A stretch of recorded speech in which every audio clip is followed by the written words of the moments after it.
হাকিমুল উম্মত হযরত আশরাফ আলী থানভী রহমতুল্লাহি আলাইহি লিখেছেন,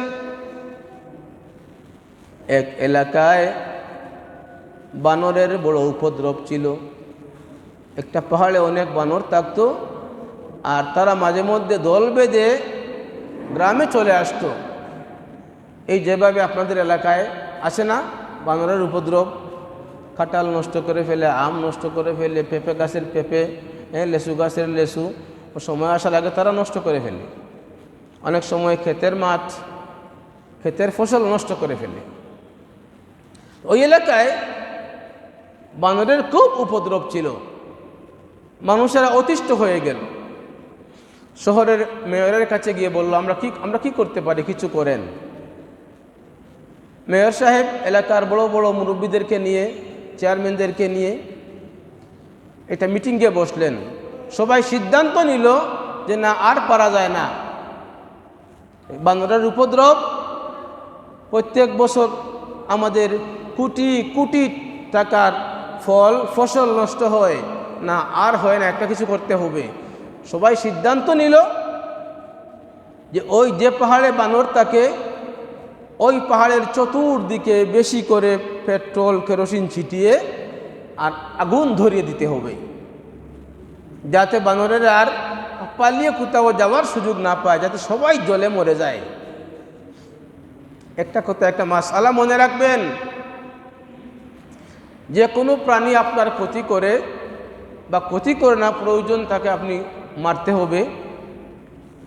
তাকে পানিতে ডুবিয়ে আগুনে পুড়িয়ে মারতে পারবেন না, এটা হারাম হারাম হারাম। একটা ইঁদুরের বাচ্চা আপনি মারতে চান, কাঁসার ভিতরে ধরছেন, ওটাকে লাঠি দিয়ে পিটিয়ে মারেন, পানিতে ডুবিয়ে মারা হারাম হারাম হারাম, স্মরণ রাখবেন, বড় গুনাহ। ওটাকে আগুনে জ্বালিয়ে মারা, হ্যাঁ, সাপ হোক, বিচ্ছু হোক, যেটাই হোক, তাকে আগুনে পুড়িয়ে পানিতে ডুবিয়ে মারতে পারবেন, এটা হারাম।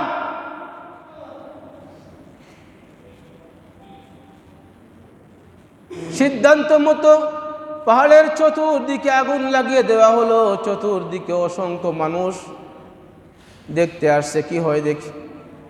আমাদের অনেক ক্ষতি করেছ তোমরা, আজ তোমাদের সকলের মৃত্যু অবধারিত।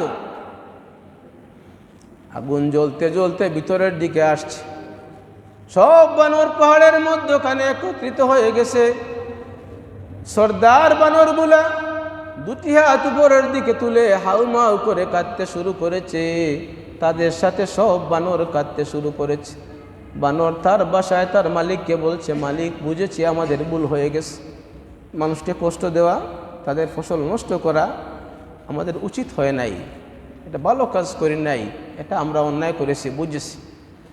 মালিক, তোমার দরবারে তাওবা করছি, আমাদের তাওবাটা কবুল করে এই আগুনের আযাব থেকে আমাদেরকে বাঁচাও। জুড়ে জুড়ে বলেন সুবহানাল্লাহ। সব বানর হাউমাউ করে কাঁদতে শুরু করেছে। সাথে সাথে মুষলধারে বৃষ্টি নেমেছে। এত বৃষ্টি হয়েছে, আগুন নিবে একেবারে পানির সাথে মিশে গেছে।